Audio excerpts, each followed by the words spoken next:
ఒక మతాన్ని మాత్రమే కాపాడడానికి ముందుకొచ్చిన ఈ డిఎంకే, కాంగ్రెస్ అండ్ కో పార్టీలు భారత సమాజానికి అసలు ఇప్పుడు ఏం చెబుతున్నాయి? సెక్యులరిజం పాటించవలసింది కేవలం హిందువులు మాత్రమే అని చెప్తున్నారా? అసలు వీళ్ళందరినీ మేము ఒకటి అడుగుతున్నాం, మురుగన్ ఆలయం దగ్గరికి దర్గా వెళ్ళిందా? దర్గా దగ్గరికి మురుగన్ ఆలయం వెళ్ళిందా? అయోధ్య దగ్గరికి బాబ్రీ వచ్చిందా? బాబ్రీ దగ్గరికి అయోధ్య వెళ్ళిందా? మక్కా ఆచారం భారత్కు వచ్చిందా? భారత్ ఆచారం మక్కాకి వెళ్ళిందా? అలాగే ఇంకొక విషయం కూడా, ఇజ్రాయెల్ని ఆక్రమించిన తరువాత జెరూసలేంలో ముస్లింలు కట్టిన అల్ ఎక్సా అనే ఒక మసీద్కి మరో మతం వాళ్ళని వాళ్ళు ఈనాటికి కూడా రానివ్వరు. అది వాళ్ళ ఆచారం. ఎట్టి పరిస్థితుల్లో ఎవరు వెళ్ళడానికి వీల్లేదు. ఒక యూదుడు ఒకప్పుడు అందులోకి వెళ్ళినందుకు ఏకంగా 5,000 మంది యూదుల్ని నిట్ట నిలువున చంపించి వేసి యూదుల పైన మారణ హోమం జరిపారు అరబ్బులు. అంటే మీ మతం పైన మీకున్న కట్టుబాట్లు మా మతం పైన మాకుండకూడదా అని సమాజం నిలదీస్తుంటే ఎవరు సమాధానం చెప్పాలి? ఇక రాజకీయ నాయకుల విషయానికి వద్దాం. ఏ మాత్రం తక్కువ కాదు ఈ రాజకీయ నాయకులు. రాష్ట్రం ఏదైనా సరే హజ్ యాత్రకు వెళ్ళడానికి రీసెంట్గా ఆంధ్రప్రదేశ్ ప్రభుత్వం నిధులు విడుదల చేసింది. సరే, మంచిదే. మొన్న నేను ఆ మధ్య అడిగాను, హిందువులు వాళ్ళ శివయ్యని చూడడానికి కాశీకి, వెంకన్నని చూడడానికి తిరుమలకి వెళతాను అంటే ఈ డబ్బులు ఇస్తారా? అసలు ఎవరి డబ్బు ఎవరికి పంచుతున్నారు? మొన్న మధ్య పవన్ కళ్యాణ్ గారు ఒక మాట అన్నారు, హిందూ సనాతన బోర్డు రావాలి అన్నారు. ఇప్పుడు చెప్పండి, నేను ఇదంతా చెప్పిన తర్వాత అయినా హిందూ సనాతన బోర్డు రావాల్సిన అవసరం ఉందా లేదా? ముస్లింలకు వారి మసీదుల నిర్వహణ ప్రైవేటు ప్రాపర్టీ, క్రిస్టియన్లకు వారి చర్చి నిర్వహణ ప్రైవేటు ప్రాపర్టీ, హిందువులకు మాత్రం వారి దేవాలయాల నిర్వహణ పబ్లిక్ ప్రాపర్టీ, ప్రభుత్వ ప్రాపర్టీ. రాష్ట్రాలు ఎండోమెంట్ బోర్డులు పెట్టేసి ఆ డబ్బుని ఎవరి బాగుకు ఉపయోగిస్తున్నారు? మొన్న మధ్య చిలుకూరు బాలాజీ ఆలయాన్ని కూడా ఎండోమెంట్లో కలపడానికి సర్వ ప్రయత్నాలు చేశారు. ఆదాయం వచ్చిన గుడుల మీద ప్రభుత్వాలే వచ్చి పడుతుంటే ఇంకెవ్వరికి చెప్పుకోవాలి అనేదే ఇక్కడ ప్రధానమైన ప్రశ్న. అటు టీటీడీ విషయంలో కూడా తక్కువేం కాదు, పేరుకి బోర్డు, కానీ అదొక ఆదాయ వనరు చాలామందికి. ఒకవేళ సోకాల్డ్ జర్నలిస్టులు అంటున్నట్టుగానే భారత్ సెక్యులర్ కంట్రీ అనే అనుకుందాం. మరి ఏది సెక్యులరిజం? ఎక్కడ పాటిస్తున్నారు చెప్పండి? హిందువులకు వారి దేవాలయాల నిర్వహణ వారికే ఇస్తే అప్పుడు అవుతుంది కదా సెక్యులర్ కంట్రీ ఇది. మనకి పీఠాధిపతులు లేరా? జీవితాన్ని త్యాగం చేస్తున్న స్వామీజీలు లేరా? వాళ్ళకిస్తే హిందూ మతాన్ని, హిందూ దేవాలయాలని వాళ్ళు నిర్వహించుకోరా? ముస్లింలకు, క్రిస్టియన్లకు ప్రైవేటు ప్రాపర్టీగా, హిందువులకు మాత్రం పబ్లిక్ ప్రాపర్టీగా చేస్తూ ఉంటే ఇంకెన్నాళ్ళు చూడాలి? ప్రభుత్వాలని ఇంకెవరు ప్రశ్నించాలి? అలాగే మన హిందువుల్లో కూడా మహానుభావులు ఉంటారు.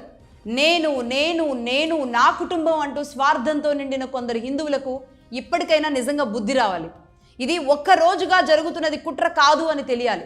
100 ఏళ్లుగా ఇలాంటి కుట్రలు జరుగుతూనే ఉన్నాయి. స్వాతంత్రం వచ్చాక ఇంకా రెడ్ కార్పెట్ గులాంలే నడుస్తున్నాయి ప్రస్తుతానికి. నా వారసులకు 1000 కోట్ల సంపాదన నేను ఇస్తాను భవిష్యత్తులో అని ఆరాట పడుతున్న అనేక మంది, డబ్బు కోసం వెంపర్లాడుతున్న కొంతమందికి నేను చెప్తున్నాను, రేపు మీ మనవడి గొంతుపైనో ముని మనవడి గొంతుపైనో కత్తి పెట్టి మతం మార్చే కుట్ర జరిగితే ఎన్ని కోట్లు ఉండి ఏం లాభం అన్నాడు. నేను ఇంతకుముందు చెప్పినట్లుగా రాణి రుద్రమదేవి మనవడికే జరిగింది కదా, ఇంకెవ్వరి మనవడికి జరగదు అని మీకేమైనా రాసుందా? శబరిమలకి మహిళా ప్రవేశం లేదు అంటే మేము వస్తాం, ఏం చేస్తారు అని మీరే అడుగుతారు.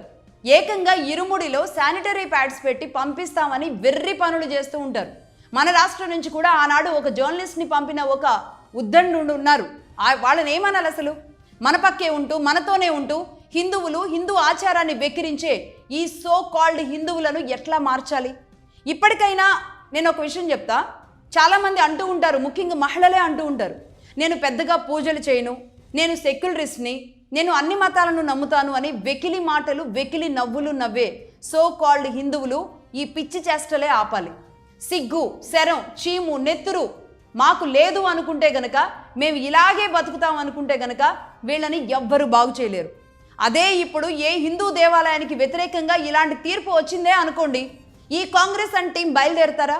అసలు ఇంకొకటి అడుగుతున్నాను నేను, ఇదే ముల్లాలు, ఇదే వక్ఫ్ బోర్డు పెద్దలు, లేదంటే ముస్లిం పెద్దలు ఇంకెవరైనా వచ్చి ఇది సమంజసం కాదు, ఇది సెక్యులర్ కంట్రీ, వారికి వారి ఆధారంగా ఒక దీపం పెట్టుకోవడానికి అనుమతి ఇచ్చినప్పుడు ఆ దీపాన్ని వద్దనే హక్కు మనకి లేదు అని దేశం మొత్తంలో ఏ రాష్ట్రంలో ఉన్న ఏ ముస్లిం మత పెద్ద అయినా వచ్చి ఒక్క మాట తమిళనాడులో ఉన్న ముస్లింలకు కానీ అక్కడ ఉన్న డిఎంకే గవర్నమెంట్కి కానీ చెప్పారా? చెప్పరు, అస్సలు నోరు విప్పరు. కానీ మనం మాత్రం మన హిందూ మతం మీద దాడి చేస్తున్న వాళ్ళకి అండగా నిలబడతాం. మన హిందూ మతం మీద దాడి చేస్తున్న వాళ్ళని మనమే ప్రొటెక్ట్ చేసుకుంటూ వెళతాం. అందుకే ఈ ఎపిసోడ్లో నేను ఒకటి అడుగుతున్నాను, చెప్పండి. ఇవాళ గుడిలో దీపంపై రాజకీయ పార్టీలన్నీ ఒకటైనాయి. రేపది మీ ఇంటి దాకా వస్తేనో, మీ ఇంట్లో దీపం పెట్టొద్దు, మీ ఇంటి బయట దీపం పెట్టొద్దు అనేదాకా వస్తేనో, మీ ముఖానికి బొట్టు కూడా పెట్టుకుని నా ముందు తిరగొద్దు అనేదాకా వస్తేనో ఏం చేస్తారు? ఈ ఆచారాలు కట్టుబాట్లు వదిలేసిన మన వాళ్ళ వల్ల వస్తున్న సమస్యలే ఇవన్నీ తెలుసా? నేను మొన్న మధ్య ఒక మెసేజ్ చూశాను. అదేంటంటే త్వరలో రాబోతున్న December 31 గురించి. జస్ట్ 15 డేస్లో రాబోతుంది కదా ఈ 31 గురించి, December 31 గురించి. December 31 రోజు క్రిస్టియన్లు చర్చిలో ఉంటారు, ప్రార్థనలు చేసుకుంటారు. ముస్లింలు బిర్యానీలు కేకులు అమ్ముకుంటూ ఉంటారు. హిందువులేమో పిచ్చోళ్లలాగా ఆ బిర్యానీ తిని తాగి తూగుతూ ఉంటారు. ఇది మన హిందూ భారతదేశంలో మనం పాటిస్తున్న మన సంస్కృతి. అలాగే ఇక్కడ ఇంకొక విషయం కూడా చెప్పాలి. మన మొత్తం యావత్ భారతదేశానికి సంబంధించి, అలాగే మన తెలుగు వాళ్ళలో ఇంకొందరికి సంబంధించి కుక్కల్ని పెంచడం ఫ్యాషన్గా చేసుకుంది భారత్. అదొక హై క్లాస్ సింబల్గా మార్చుకున్నారు ఇటు తెలుగు వాళ్ళల్లో కూడా కొందరు. అది కూడా ఫారెన్ కుక్కల్ని మాత్రమే. వాటికి పెళ్ళి, శ్రీమంతం, పుట్టినరోజు, బారసాల, వాటికి ఒక స్పెషల్ ఫుడ్డు, వాటికి ఒక స్పెషల్ షాంపూలు, వాటికి ఫ్యాషన్ షోలు, వాటికి చాలా క్లాసీగా మెత్తగా ఉండే పరుపులు. కానీ మన భారతదేశ మాతగా మనం పూజించే, మనకి ఆరోగ్యం పంచే తల్లి లాంటి ఆవు రోడ్ల మీద అనాథల ప్లాస్టిక్ కవర్లు తింటూ బతుకుతోంది. మన ఆవులు అనాథల్లా రోడ్లపైన మలినం కుళ్ళు తిని బతుకుతుంటే ఫారెన్ కుక్కలు మాత్రం మీ ఇళ్లల్లో రాజభోగాలు అనుభవిస్తున్నాయి. గోవులతో లేగదూడలతో నడయాడిన ఈ భరత నేల ఇప్పుడు లేగదూడలు లేక, కోడిగిత్తలు లేక కుళ్ళి కుళ్ళి ఏడుస్తోంది. తినే ఆహారం కలుషితం, పీల్చే గాలి కలుషితం. ఇంకెక్కడుంది మన ఆరోగ్యం? ఏముంది ఇంక దేశం? చెట్టు చేమ, గాలి, నీరు, నిప్పు, పంది, ఎలుక, చీమ, చిరుత, ఇలా ప్రతి జీవిలో కూడా భగవంతుడిని చూసే మనం కుక్కలో కాలభైరవుని చూసుకుంటాం. ఎస్, మనం కుక్కలో కాలభైరవుని చూస్తాం. అయితే మరి కుక్కల్ని పెంచుకుంటే మీకేంటి సమస్య అని అడగొచ్చు. ఇప్పుడు వాళ్ళకు కూడా ఒక సమాధానం చెబుతున్నా. కాలభైరవుని చూడడానికి దేశంలో కూడా కుక్కలు ఉన్నాయి. ఫారెన్ నుంచి కుక్కలు తెచ్చుకోవాల్సిన అవసరం లేదు. అందుకే మగధ ఈ క్షణానికే ఇప్పుడు ఒక ఇనిషియేషన్ తీసుకోవడం జరుగుతుంది. ఈ క్షణానికే తీసుకుంటున్నాం. ఇంటికో ఫారెన్ కుక్క కాదు, ఇంటింటికో గోవు అనే నినాదంతో మేము ముందుకెళదాం అనుకుంటున్నాం. ఇదే ఇప్పటి నుంచి మా హ్యాష్ట్యాగ్గా కూడా మారబోతుంది.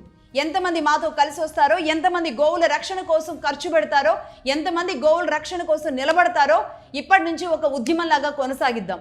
ఎద్దు ఏడ్చిన యవసం, రైతు ఏడ్చిన రాజ్యం నిలబడలే. అందుకే మగధ స్టాండ్స్ ఫర్ ధర్మ, Magadha stands for Bharat, Magadha stands for గోవు.